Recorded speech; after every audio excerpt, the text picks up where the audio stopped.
여보, 밥 다 먹었으니 이제 좀 누워서 쉴까요? 그래, 오늘 저녁은 참 맛있었어. 이렇게 배부르게 먹으니 금방 잠이 올 것 같아. 그런데 여보, 갑자기 왜 그래요? 얼굴이 창백해졌어요. 가슴이 답답하고 숨쉬기가 힘들어. 여보세요. 119죠. 제 남편이 갑자기 가슴을 부여잡고 쓰러졌어요. 빨리 와주세요. 안녕하세요. 30년 넘게 심혈관 질환을 연구해온 심장내과 전문의 김민우입니다. 방금 보신 상황 절대 과장이 아닙니다. 이는 매일 밤 전국 어딘가에서 벌어지고 있는 현실입니다. 특히 60대 이상 어르신들에게는 식사 후 어떤 행동을 하느냐가 생사를 가르는 중요한 문제가 될 수 있습니다. 제 진료실에 오시는 많은 분들이 선생님, 저는 평생 건강하게 살았는데 왜 갑자기 이런 병이 생긴 걸까요? 라고 물으십니다. 그런데 자세히 살펴보면 그분들 중 90% 이상의 환자분들은 자신도 모르게 제가 오늘 말씀드릴 건강을 해치는 습관을 매일 하고 계셨습니다. 통계에 따르면 60대 이상 노인의 약 30%가 식사 후 하는 이 잘못된 습관으로 인해 심혈관 질환이나 뇌졸중의 위험에 노출되어 있습니다. 그래서 오늘 저는 식사 후 절대 하면 안 되는 5가지 위험한 습관에 대해 알려드리려고 합니다. 영상을 끝까지 보시고 제가 알려드리는 방법을 꼭 따라하셔서 병원 신세 지지 않는 노후 보내시기 바랍니다. 지금 바로 구독과 좋아요, 알림 설정을 눌러주세요. 제가 30년간의 의학 경험을 바탕으로 알려드리는 이 정보는 여러분을 심혈관 질환으로 응급실 갈 일 없게 할 것입니다. 단 20분짜리 영상으로 여러분의 인생 후반전을 바꿔보세요. 그럼 이제 식사 후 절대 하지 말아야 할 5가지 위험한 습관에 대해 알려드리겠습니다. 식사 후 절대 하지 말아야 할 첫 번째 위험한 습관은 바로 식사 후 바로 눕는 것입니다. 김 선생님, 그날 저는 저녁을 평소보다 많이 먹었어요. 배가 불러서 TV 보면서 소파에 누웠는데 1시간쯤 지났을까? 갑자기 가슴이 답답하고 숨을 쉴 수가 없더라고요. 아내가 빨리 119를 불러서 살았지. 그렇지 않았으면 저는 이미 저 세상 사람이었을 겁니다. 이것은 제 환자 박영수님의 이야기입니다. 많은 분들이 식사 후 눕는 것이 단순히 소화가 안 된다는 정도로만 생각하시는데 특히 60대 이상 노인에게는 생명을 위협할 수 있는 매우 심각한 문제입니다. 왜 식사 후 바로 눕는 것이 위험할까요? 우리 몸은 음식을 소화시키기 위해 위장으로 많은 혈액을 보냅니다. 젊었을 때는 이런 혈액 분배에 몸이 잘 적응했지만 60대 이후에는 혈관 탄력성이 40% 이상 감소해 이런 변화에 제대로 대응하지 못합니다. 최근 의학 연구에 따르면 식사 후 30분 이내에 누웠을 때 노년층의 심장마비와 뇌졸중 위험이 2.7배나 증가한다고 합니다. 특히 큰 문제는 누워있는 자세에서 일어나는 위산 역류입니다. 이는 단순한 속쓰림만 일으키는 것이 아니라 심장에 직접적인 압박을 가해 심장 리듬을 방해하고 산소 공급을 감소시킬 수 있습니다. 또 다른 환자인 68세 이명자님은 이렇게 말씀하셨습니다. 30년 넘게 식사 후에 바로 눕는 습관이 있었어요. 속이 쓰리긴 했지만 별 문제 없다고 생각했죠. 그런데 작년에 갑자기 심한 흉통으로 응급실에 실려갔는데 의사가 말하길 위식도 역류로 인한 식도염이 심해져서 협심증과 비슷한 증상이 나타났다고 하더라고요. 그럼 어떻게 해야 할까요? 식사 후 눕는 것을 피하기 위한 방법을 알려드리겠습니다. 첫째, 식사 후 최소 2시간은 눕지 않는 것이 좋습니다. 이 시간 동안 음식물이 어느 정도 소화되어 이산 역류 위험이 줄어듭니다. 둘째, 식사 후 가벼운 산책을 하세요. 10에서 15분 정도의 천천히 걷기만으로도 소화를 촉진하고 혈당이 내리는 것에 도움이 될 수 있습니다. 셋째, 식사량을 조절하세요. 특히 저녁 식사는 가볍게 하는 것이 좋습니다. 소화기관 전문가들은 저녁 식사는 하루 총량의 30%를 넘지 않도록 권장합니다. 넷째, 식사 후 꼭 쉬어야 한다면 완전히 눕지 말고 상체를 30도 이상 세운 상태를 유지하세요. 하지만 웬만하면 꼭 움직여 주셔야 합니다. 연구에 따르면 식사 후 2시간 동안 눕지 않는 습관을 들인 노인 그룹은 그렇지 않은 그룹보다 심혈관 질환 발생률이 37% 낮았다고 합니다. 여러분, 식사 후 바로 눕지 않는 작은 실천이 여러분의 건강한 노후를 보장하는 열쇠가 될 수 있습니다. 소파에서 TV를 보면서 누워있는 그 잠깐의 편안함이 여러분의 건강과 생명보다 더 중요할까요? 이제 식사 후 절대 하지 말아야 할 2번째 위험한 습관에 대해 말씀드리겠습니다. 바로 식사 후 곧바로 목욕이나 사우나를 하는 것입니다. 김 선생님, 저는 매일 저녁 식사 후에 목욕하는 게 습관이었어요. 밥 먹고 바로 따뜻한 물에 몸을 담그면 하루의 피로가 싹 풀리는 것 같았거든요. 그런데 그날 목욕탕에서 갑자기 어지럽더니 정신을 잃었어요. 다행히 아내가 이상하게 여겨 문을 열어봤는데 제가 물속에 반쯤 잠겨 있었대요. 이것은 제 환자 장경호님의 이야기입니다. 식사 후 바로 한 목욕이 그의 생명을 위협할 뻔했던 사례입니다. 왜 식사 후 목욕이나 사우나가 위험할까요? 우리 몸은 음식물을 소화시키기 위해 위장으로 많은 혈액을 보냅니다. 이때 뜨거운 물에 몸을 담그면 혈관이 급격히 확장되어 피부 쪽으로도 혈액이 몰리게 됩니다. 그 결과 뇌와 심장으로 가는 혈액이 부족해져 현기증, 실신, 심하면 심장마비까지 일으킬 수 있습니다. 특히 60대 이상은 혈관 조절 능력이 젊은 사람보다 50% 이상 감소했기 때문에 이런 상황에 더욱 취약합니다. 최근 연구에 따르면 식사 후 30분 이내에 뜨거운 목욕이나 사우나를 하면 모인의 혈압이 급격히 떨어지고 부정맥 발생 위험이 3배 이상 증가한다고 합니다. 한 환자 김순자님은 이렇게 말씀하셨습니다. 저는 30년 넘게 저녁 먹고 바로 목욕하는 습관이 있었어요. 어느 날 목욕탕에서 갑자기 가슴이 답답하고 숨이 안 쉬어지더라고요. 병원에 갔더니 심장에 문제가 생겼다고 하더라고요. 의사 선생님이 식사 후 바로 뜨거운 물에 들어가면 위험하다고 하셨는데 그전엔 정말 몰랐어요. 더 위험한 것은 혼자 물에 담가 목욕할 때입니다. 만약 식사 후 바로 목욕하다가 기절하면 물에 빠져 익사할 위험까지 있습니다. 통계에 따르면 65세 이상 노인의 가정 내 사고 사망 중 상당수가 욕실에서 발생하며 그중 많은 비율이 식후 목욕과 관련이 있다고 합니다. 그렇다면 어떻게 해야 할까요? 건강한 목욕과 사우나를 위한 방법을 알려드리겠습니다. 첫째, 식사 후 최소 2시간은 기다렸다가 목욕이나 사우나를 하세요. 이 시간은 음식물이 어느 정도 소화되고 혈액순환이 안정될 수 있는 최소한의 시간입니다. 둘째, 목욕물의 온도를 너무 뜨겁게 하지 마세요. 적정 온도는 38에서 40도 정도입니다. 42도 이상의 뜨거운 물은 혈관을 급격히 확장시켜 혈압 불안정을 일으킬 수 있습니다. 셋째, 목욕이나 사우나를 할 때는 충분한 물을 마시세요. 이는 탈수를 방지하고 혈액의 점도를 낮추는 데 도움이 됩니다. 넷째, 가능하면 혼자 있을 때 목욕하지 마세요. 특히 노인분들은 누군가 집에 있을 때 목욕을 하고 욕실 문을 잠그지 마세요. 혹시 모를 응급 상황을 대비해 욕실 문을 절대 잠그지 말아야 합니다. 최근 한 연구에서는 식사와 목욕 사이에 2시간의 간격을 둔 노인 그룹이 그렇지 않은 그룹보다 욕실 관련 사고율이 45% 낮았다고 보고했습니다. 여러분, 평생 해온 습관이라도 건강에 해롭다면 바꿀 필요가 있습니다. 식사 후 바로 하는 목욕의 편안함과 여러분의 생명, 어느 것이 더 소중할까요? 이제 다음으로 식사 후 절대 하지 말아야 할 세 번째 위험한 습관에 대해 알아보겠습니다. 바로 식사 후 바로 약을 복용하는 것입니다. 김 선생님, 저는 고혈압 약을 10년째 먹고 있는데 항상 식사 직후에 바로 먹었어요. 그게 위에 좋다고 들어서요. 그런데 얼마 전 심한 어지럼증으로 쓰러졌는데 병원에서 약 복용 시간 때문이라고 하더군요. 이것은 제 환자 이정식님의 말씀입니다. 많은 분들이 약은 식후에 바로 먹는 것이 좋다고 알고 계시지만 모든 약에 해당하는 것은 아닙니다. 왜 식사 직후 약 복용이 위험할까요? 식사 직후에는 우리 몸이 음식물 소화에 집중하고 있어 많은 혈액이 위장으로 몰립니다. 이때 약을 복용하면 약물의 흡수율이 떨어지거나 반대로 너무 빠르게 흡수되어 문제가 생길 수 있습니다. 특히 노년층에게 자주 처방되는 고혈압약, 당뇨약, 심장약은 식사 직후 복용 시 효과가 크게 달라질 수 있습니다. 최근 연구에 따르면 일부 고혈압 약물은 식사 직후 복용 시 효과가 최대 30%까지 감소한다고 합니다. 65세 박영희님은 이렇게 말씀하셨습니다. 저는 당뇨약과 고혈압약을 함께 먹는데 항상 밥 먹고 바로 먹었어요. 어느 날 갑자기 식은땀이 나고 정신이 혼미해져서 응급실에 갔더니 저혈당 쇼크였다고 하더군요.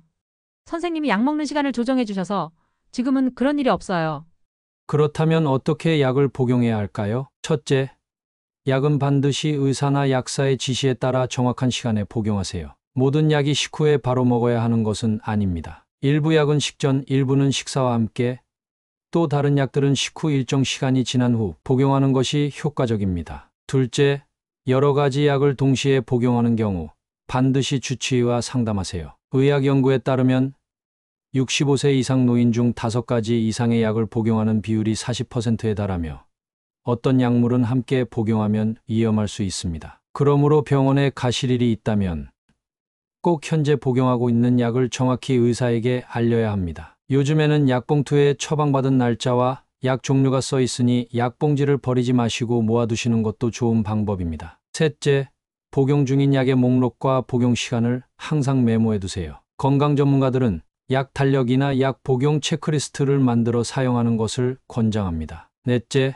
갑자기 약 복용 방법을 바꾸지 마세요. 불편함이나 부작용이 있더라도 먼저 의사와 상담한 후 조정하는 것이 안전합니다. 연구에 따르면 올바른 시간에 약을 복용하는 것만으로도 약물 효과가 20% 이상 증가하고 부작용은 35% 감소한다고 합니다. 이는 약을 바꾸지 않고도 치료 효과를 크게 높일 수 있다는 뜻입니다. 여러분, 생명을 지키기 위해 먹는 약이 잘못된 시간에 복용하면 오히려 생명을 위협할 수 있습니다. 약 복용 시간에 대해 의사나 약사와 충분히 상담하고 정확히 지키는 것이 중요합니다. 식사 후 절대 하지 말아야 할 네 번째 위험한 습관은 식사 후 바로 격렬한 운동을 하는 것입니다. 김 선생님, 저는 건강에 좋다고 매일 저녁 식사 후에 바로 등산을 했어요. 소화도 되고 운동도 되고 일석이조라고 생각했죠. 그런데 어느 날 산에서 갑자기 심한 복통이 오더니 구토를 하고 쓰러졌어요. 다행히 다른 등산객이 119를 불러서 살았지만 의사가 식후 바로 심하게 운동하면 위험하다고 하더군요. 이것은 69세 최병철님의 경험입니다. 많은 분들이 식사 후 100보를 걸으면 99세까지 산다는 속담을 오해하여 식후에 격렬한 운동을 하곤 합니다. 하지만 속담에서 말하는 것은 가벼운 산책이지 격렬한 운동이 아닙니다. 왜 식사 후 바로 하는 격렬한 운동이 위험할까요? 우리 몸은 음식물을 소화하기 위해 위장으로 많은 혈액을 보냅니다. 이때 갑자기 격렬한 운동을 하면 근육에서도 많은 혈액을 필요로 하게 됩니다. 결과적으로 우리 몸은 어디로 혈액을 보내야 할지 헷갈리는 상태가 되고 소화기관과 근육 모두 충분한 혈액을 공급받지 못합니다. 특히 60대 이상 노인이 위험한 이유는 혈관 탄력성이 떨어져 이런 급격한 혈액 재분배에 제대로 대응하지 못하기 때문입니다. 연구에 따르면 식사 직후 30분 이내에 격렬한 운동을 할 경우 심혈관계 스트레스가 78%나 증가한다고 합니다. 더 심각한 문제는 소화장애입니다. 격렬한 운동은 위장의 연동 운동을 방해하여 음식물이 제대로 소화되지 않게 만듭니다. 이는 단순한 소화불량뿐만 아니라 역류성 식도염, 위경련, 심지어 장폐색까지 유발할 수 있습니다. 장폐색은 최악의 경우 사망에 이르기도 하는 무서운 증상이므로 조심하셔야 합니다. 전 매일 저녁 식사 후 헬스장에 가서 웨이트 트레이닝을 했어요. 그런데 계속 소화가 안 되고 가슴이 쓰렸죠. 어느 날은 운동 중에 갑자기 가슴이 조여오고 숨이 가빠져서 응급실에 갔는데 협심증 증상이 하더군요. 의사 선생님이 식사 후 최소 2시간은 지나서 운동하라고 하셨어요. 이것은 67세 김영수님의 사례입니다. 그는 건강을 위해 시작한 운동이 오히려 건강을 해치는 결과를 가져왔습니다. 그렇다면 식사와 운동의 올바른 관계는 무엇일까요? 첫째, 식사 후 최소한 2시간은 지난 후에 운동을 시작하세요. 의학 연구에 따르면 이 정도 시간이 지나야 음식물의 기본적인 소화가 이루어지고 신체가 운동에 필요한 혈액 재분배를 안전하게 할 수 있습니다. 둘째, 식사 직후에는 가벼운 산책 정도만 하는 것이 좋습니다. 10에서 15분 정도의 천천히 걷기는 오히려 소화를 돕고 혈당 상승을 완화할 수 있습니다. 셋째, 운동 강도를 점진적으로 높이세요. 식사 후 2시간이 지났더라도 갑자기 고강도 운동을 시작하지 말고 가벼운 준비 운동부터 시작하여 천천히 강도를 높이는 것이 안전합니다. 넷째, 저녁 식사 후 운동보다는 아침이나 오후에 운동하는 것이 더 효과적입니다. 건강 전문가들은 저녁 식사 후의 시간은 신체가 휴식을 준비하는 시간이라고 설명합니다. 건강 연구에 따르면 식사와 운동 사이에 적절한 시간 간격을 두는 사람들은 그렇지 않은 사람들보다 소화기 질환 발병률이 45% 낮고 운동 효과도 25% 더 높았다고 합니다. 여러분, 건강을 위해 하는 운동이 잘못된 시간에 하면 오히려 건강을 해칠 수 있습니다. 식사와 운동 사이에 적절한 시간을 두는 것.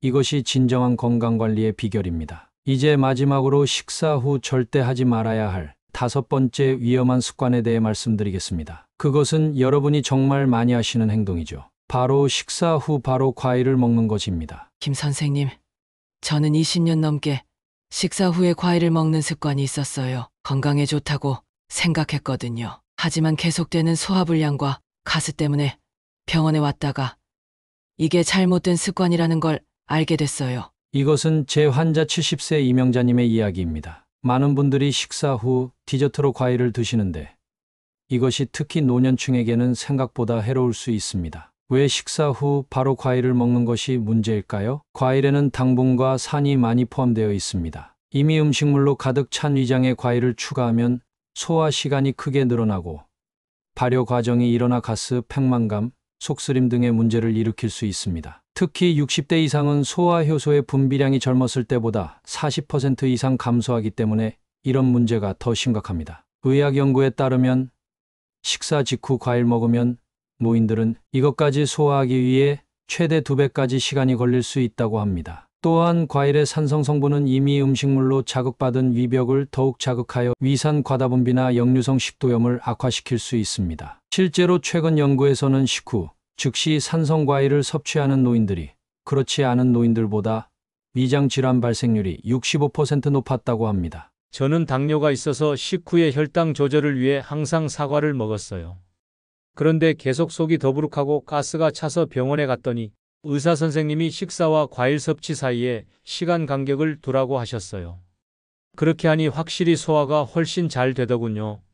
75세 김철수님의 사례처럼 특히 당뇨나 소화기 질환이 있는 노인들에게 이 습관은 더욱 문제가 될 수 있습니다. 더 위험한 것은 일부 과일과 약물의 상호작용입니다. 예를 들어 자몽은 많은 고혈압약, 콜레스테롤약과 상호작용을 일으켜 약효를 과도하게 높이거나 낮출 수 있습니다. 이는 심각한 부작용이나 치료 실패로 이어질 수 있습니다. 그러므로 혈압약을 드시는 분들은 자몽을 조심하세요. 그렇다면 과일은 언제, 어떻게 먹는 것이 좋을까요? 첫째, 과일은 식사 후 최소 2시간이 지난 후에 드세요. 이 시간 동안 주식의 기본적인 소화가 이루어지고 과일만 따로 소화할 수 있는 환경이 조성됩니다. 둘째, 과일을 식사 대용으로 먹을 경우에는 식사 1-2시간 전에 드세요. 의학 연구에 따르면 공복에 먹는 과일은 영양소 흡수율이 40% 이상 높고 소화도 훨씬 용이합니다. 셋째, 과일을 한 번에 많이 먹지 마세요. 특히 당뇨가 있는 분들은 혈당 상승을 방지하기 위해 조금씩 나누어 드시는 것이 좋습니다. 넷째,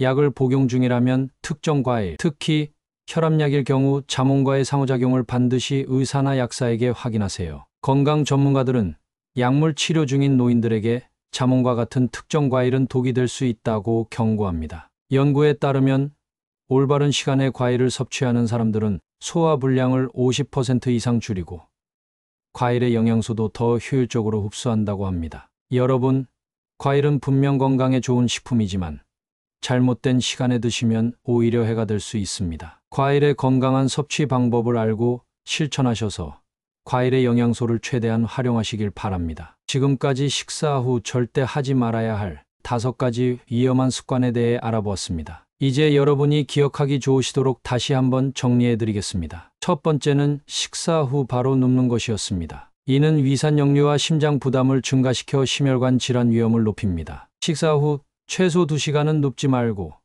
가볍게 산책을 하거나 맨손 체조라도 꼭 하세요. 두 번째는 식사 후 바로 목욕이나 사우나를 하는 것이었습니다. 이는 혈액순환에 혼란을 가져와 현기증, 실신, 심지어 심장마비까지 일으킬 수 있습니다. 식사 후 최소 2시간이 지난 후에 목욕하세요. 또한 만약을 대비하여 목욕은 혼자 있을 때는 하지 말고 욕실문도 잠그지 말아야 합니다. 세 번째는 식사 후 바로 약을 복용하는 것이었습니다. 약의 종류에 따라 흡수율과 효과가 크게 달라질 수 있으니 반드시 의사나 약사의 지시에 따라 정확한 시간에 복용하세요. 네 번째는 식사 후 바로 격렬한 운동을 하는 것이었습니다. 이는 소화를 방해하고 심혈관계에 무리를 줄 수 있습니다. 운동은 식사 후 1-2시간이 지난 후에 시작하세요. 다섯 번째는 식사 후 바로 과일을 먹는 것이었습니다. 이는 소화 시간을 늘리고 가스, 팽만감을 유발할 수 있습니다. 과일은 식사 후 2시간이 지났거나 아니면 식사 1-2시간 전에 드세요. 진료 현장에서 자주 듣는 질문이 있습니다. 선생님, 제가 무엇을 잘못해서 이런 병에 걸렸을까요? 안타깝게도 이런 질문은 이미 질병이 찾아온 후에야 나옵니다. 하지만 여러분은 지금 이 순간 미리 경고를 받은 셈입니다. 얼마나 소중한 기회를 잡으셨는지 모릅니다. 앞으로 오늘 배운 내용을 실천하신다면 앞으로 여러분의 인생이 바뀔 것입니다. 활기차게 손주와 놀아주고 원하는 곳을 네 발로 맘껏 걸어다니면서 여행하며 좋아하는 취미를 즐기는 황금기를 맞이하실 수 있을 것입니다. 병원 문턱이 닳도록 방문할 일이 없는 것만으로도 얼마나 행복한 노후인가요? 수많은 환자들이 늦게 알게 된 것을 후회합니다. 이미 발병한 질환은 되돌릴 수 없지만 여러분에겐 아직 선택의 기회가 있습니다. 이 기회를 절대 놓치지 마세요. 이 채널은 계속해서 우리 세대에게 꼭 필요한 건강 지식을 전달할 것입니다. 지금 구독과 알림을 설정하시고 여러분의 노후를 활기차게 만들어 보세요. 알림 설정을 해두시면 중요한 정보를 놓치지 않고 가장 먼저 만나보실 수 있습니다. 건강은 운이 아닌 선택의 결과입니다. 오늘 여러분이 내린 현명한 결정은 미래에 대한 투자가 될 것입니다. 여러분의 결정에 박수를 보냅니다. 더 건강하고 행복한 삶을 응원하며 다음 영상에서 더 유익한 정보와 함께 찾아뵙겠습니다. 시청해 주셔서 감사합니다.